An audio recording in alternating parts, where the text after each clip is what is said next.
بسم الله الرحمن الرحيم.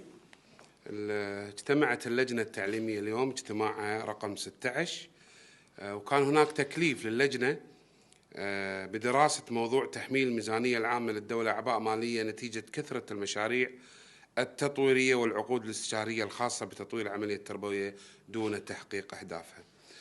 مع الاجتماع اللي صار وهذا التكليف اليوم، اجتمعنا في وجود طبعا وزارة التربية وديوان المحاسبة وكذلك الأخوان في وزارة المالية. باختصار، وكيل وزارة التربية بشكل واضح يقول لم تستفد الوزارة من العقد الاستشاري الموقع مع البنك الدولي. الكويت وقعت مع البنك الدولي عقد استشاري بقيمة 35 مليون دولار. وكيل الوزارة يقول لم نستفيد منه.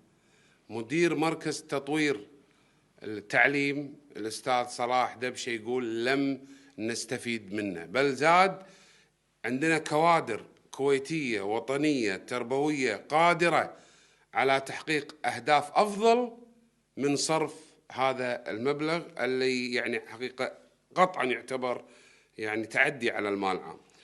إذن 35 مليون دينار توقيع مع المستشار أو مكتب البنك الدولي دون فائدة. 64 مليون دينار مشروع التعليم الإلكتروني، هذا لمدة 12 سنة.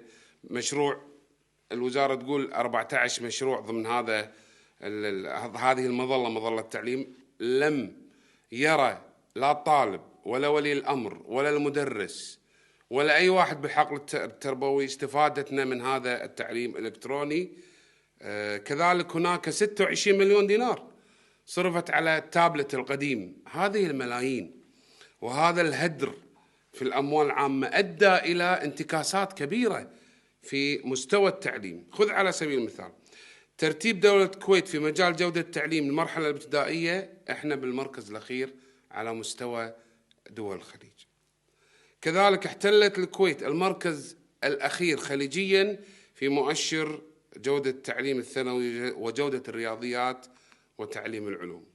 دوليا في المرحلة الثانوية للأسف الشديد 92 كانت هي مرتبتنا في 2016 2017، بينما هي 111 عالميا في 2017 2018. هدر كبير للأموال العامة تحت وزارة التربية للأسف الشديد، إهدار للمال العام دون تحقيق أهدافه المرجوة، وصرف هذه الملايين لا شك يحتاج منا محاسبة لتبديد هذه الأموال. وأريد وأؤكد على ذلك أن للأسف البنك الدولي إحنا دفعنا 50%.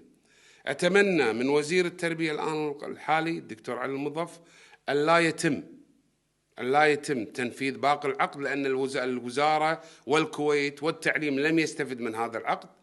وأتمنى حقيقة أن يكون هذا المبلغ يصرف للطاقات الكويتية المتواجدة في مؤسساتنا العلمية، جامعة الكويت، التعليم التطبيقي والتدريب، معهد الأبحاث، للاستفادة في تطوير التعليم. كذلك النقطة اللي بختم فيها أن البنك الدولي للأسف الشديد نعم نجح في دول أخرى، لكن لم ينجح عندنا، لأن إحنا ما قدرنا نستفيد من خبراته في مجالات عدة، ولعل هو استعان بخبرات كويتية عن طريق هذا العقد. وهنا المخالفة الصريحة والواضحة. الكويت تزخر بكفاءات وطنية يجب الاستفادة منها، ويجب المحافظة على المال العام عن طريق هذه العقود الاستشارية التي تشوبها مظاهر فساد كثيرة. سيكتب تقرير بإذن الله وسيقدم بناء على التكليف من مجلس الأمة، وسيقدم هذا التقرير خلال أسبوعين من اليوم بإذن الله، وسنرى كيف نتعامل مع تبديد هذه الأموال. وتستمر اللجنة التعليمية في مناقشة كل ما يهم تطوير التعليم وتطوير العملية التعليمية سعيا إلى جودة تستحقها الكويت ويستحقها أبنائنا في الكويت. وشكرا.